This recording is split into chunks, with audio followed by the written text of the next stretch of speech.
Kerala കാക്കാല service society കൊല്ലം ജില്ലാ സമ്മേളനം നടത്തി. ടൗൺ ക്ലബ്ബിൽ സംഘടിപ്പിച്ച ജില്ലാ സമ്മേളനം CR മഹേഷ് MLA ഉദ്ഘാടനം ചെയ്തു. കേരള കാക്കാല സർവീസ് സൊസൈറ്റിയുടെ കൊല്ലം ജില്ലാ സമ്മേളനം കരുനാഗപ്പള്ളി ടൗൺ ക്ലബ്ബിൽ സംഘടിപ്പിച്ചു. സമ്മേളനത്തിന്റെ ഉദ്ഘാടനം CR മഹേഷ് MLA നിർവഹിച്ചു. അപ്പോൾ അംഗസംഖ്യയിൽ കൂടുതലുള്ള ആളുകളുടെ വിഷയങ്ങൾ നിയമസഭയിൽ പറയും, പാർലമെന്റിൽ പറയും. അവരുടെ പരിപാടികൾക്ക് നേതാക്കന്മാരും മന്ത്രിമാരും ഭരണാധികാരികളും എല്ലാം വരും. അല്ലാത്ത പാവങ്ങളുടെ കാര്യം പറയാനാണ്. ചെറിയ കരുനാഗപ്പള്ളിയിൽ കുറേയേറെ കുടുംബങ്ങൾ കാക്കാല വിഭാഗത്തിൽപ്പെട്ട ഹസ്തരേഖ ഒരു ശാസ്ത്രമാണ്.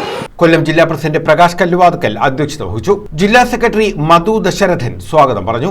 അർബുദ രോഗബാധിതരായ സമുദായ അംഗങ്ങൾക്ക് ചികിത്സാ സഹായം നൽകി. മുതിർന്ന സംഘടനാ അംഗങ്ങളെ സമ്മേളനത്തിൽ ആദരിച്ചു.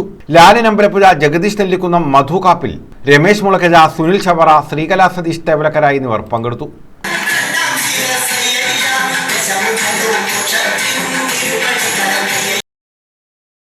News bureau, Karunagappally.